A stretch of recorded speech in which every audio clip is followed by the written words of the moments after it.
Wali Kota Tangerang Selatan Benyamin Daphni angkat suara perihal opini viral yang dilakukan artis Leony Fitria Hartati. Sebelumnya, Leony bersuara atas keberatan terhadap pajak biaya perolehan hak atas tanah dan bangunan, sehingga mantan artis cilik itu mengakses website resmi Pemkot Tangsel. Lalu ia menyoroti pendapatan daerah Pemkot Tangsel sebanyak 5 triliun rupiah pada tahun lalu. Namun Leony menilai pendapatan daerah itu tidak terbagi rata di kalangan masyarakat. Pemkot Tangsel mengapresiasi dan menghargai partisipasi aktif masyarakat dalam mengawasi pengelolaan keuangan daerah dan berkomitmen memberikan penjelasan yang faktual, transparan, dan akuntabel. Jelas Benyamin dalam keterangan pers yang diterima wartawan Kamis 25 September 2025. Menurutnya, Pemkot Tangsel dinobatkan sebagai badan publik paling informatif di Banten untuk tahun 2024 oleh Komisi Informasi Provinsi Banten. Meraih nilai tertinggi dari 7 kabupaten atau kota yang lain dengan nilai 98,85 poin. Transparansi ini membuat publik mudah mengakses laporan keuangan pemerintah daerah, salah satunya Leony Fitria. Ia mengkritik sejumlah belanja Pemkot Tangsel mulai dari anggaran infrastruktur hingga kemiskinan.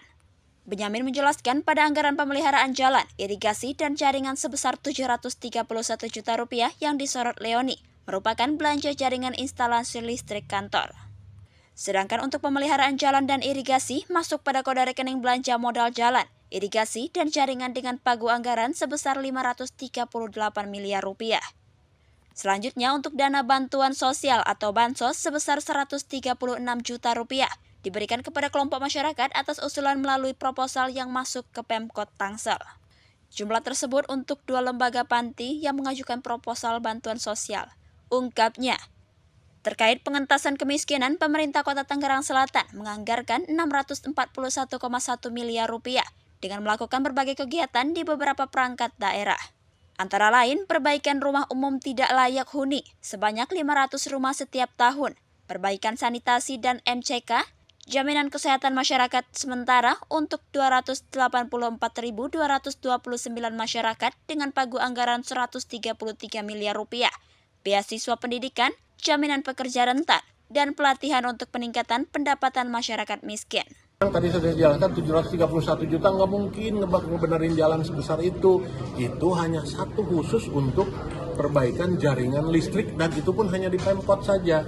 Ya kan beredar itu di kantor Pemkot saja, bukan se-Tangerang Selatan. Makanya jumlahnya 731 juta dan itu sudah dilaksanakan oleh. Kalau untuk anggaran aslinya sendiri Pak, untuk perbaikan jalan berapa ratus sekian Pak? Yang keseluruhan untuk jaringan jalan sih 500 miliar lebih, ya.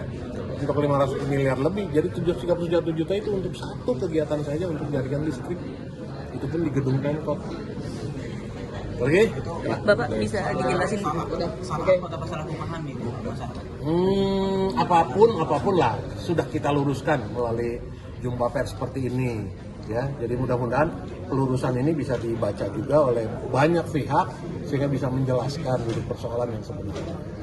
Itu aja. Bapak bisa dijelaskan dulu nggak sih Pak soal BPHTB yang sebenarnya dimaksud oleh Mbak Leony itu sebelumnya itu? Saya tidak meneliti sampai situ. Yang saya tekankan kepada masyarakat katanya awalnya notarisnya mau konsultasi mengenai BPHTB, tapi mungkin saya bahan introspeksi saja, ada bahasa yang kurang tepat dari staf Bapenda dalam menjelaskan cara-cara perhitungan BPHTB. Seperti itu aja, nggak ada lebih.